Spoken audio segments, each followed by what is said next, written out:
Welcome to the third edition of eTailing India Omni Tech Summit in Bangalore. The Silicon Valley of India, as it's called, has been always very good to us. As you can see by the attendance here, as far as the visitors out in the exhibition hall, we've always had a great crowd here. eTailing India's pillar of success has been the content that we bring to you. So it could be either the panelists or the single speakers that are up here sharing their knowledge, their insights, and their experience with all of you.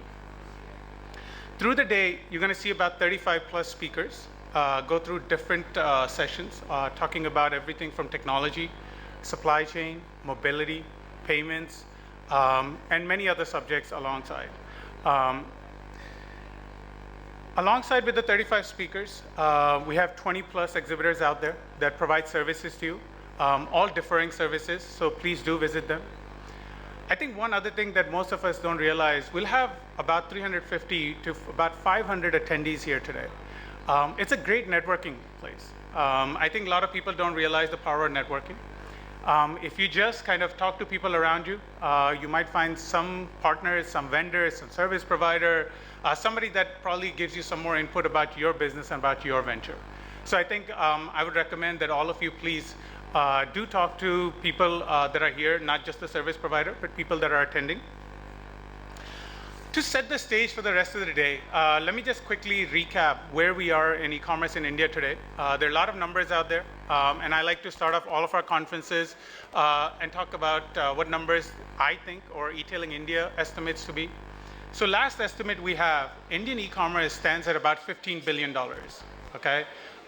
If you compare it to other e-commerce around the world, it's very small amount, but still 15 billion, okay? Now that's pegged to grow to almost 100 billion over the next 5 to 6 years, okay? So by 2021, we should be seeing about 100 billion e-commerce. Now, majority of this is owned by travel, right? As we know, Indian e-commerce started with travel, and travel still holds more than 70% of Indian e-commerce. But that's changing considerably, okay? eTailing, which is the e-commerce of services and products, is basically taking off now. And we will see that cover up to travel at some point. Probably not in the near future, but long term we'll see that cover up. The other thing I wanted to mention, there are a couple of categories that are driving this growth. And I think a lot of us have to look at those categories. And a lot of people may be from those categories here: groceries, home furnishings, and other lifestyle type of products. One category that's surprising and probably taking off most is home services. You've read, if you read the newspaper in the last few days, last few weeks, a lot of home service companies have gotten funding, and large amount of funding, because that's an area that's growing substantially as well. Now, again, large amount of funding keeps on pouring into this industry, okay? What it kind of tells us is that the investors are revalidating that the industry is here to stay. A lot of times you read that the industry is a bubble and that it's going to burst.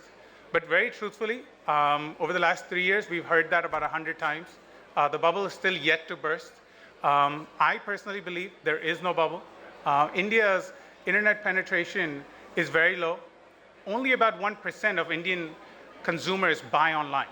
1%, okay? So how could the bubble burst when only 1% are buying online? So there's only way to go is up. One trend that I want to quickly point out, and I think this is something that a lot of the speakers will cover during the day today, because this is something that's on forefront of everybody's mind. Myntra recently announced that they're going mobile app only, okay? They shut their website and now are having users use mobile apps.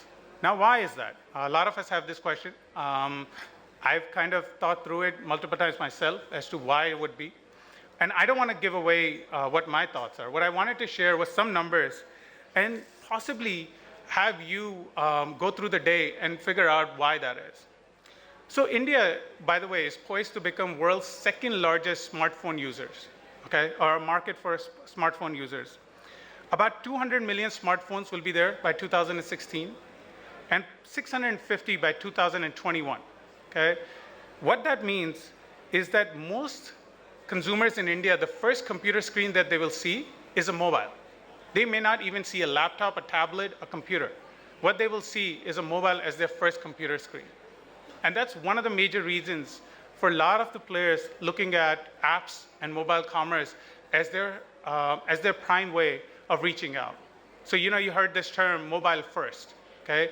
That's the reason that term is coming about, is because we believe that more than 50% of users in India by 2020 will be on a mobile, okay? So that number is pegged to be about 550 million users in India by 2020, and the estimate is about 300 million of them will be using a mobile.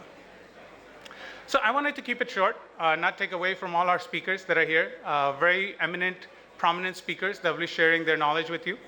So I welcome you all once again. And before I leave the stage, kind of want to tell you that we've kept time for you to ask questions and answers. I'm sorry, questions, so that speakers can answer it. But please do use that time, ask questions. That's why you're here, to gain more knowledge and to learn from our speakers that are sharing the stage. Again, once again, welcome, and thank you all.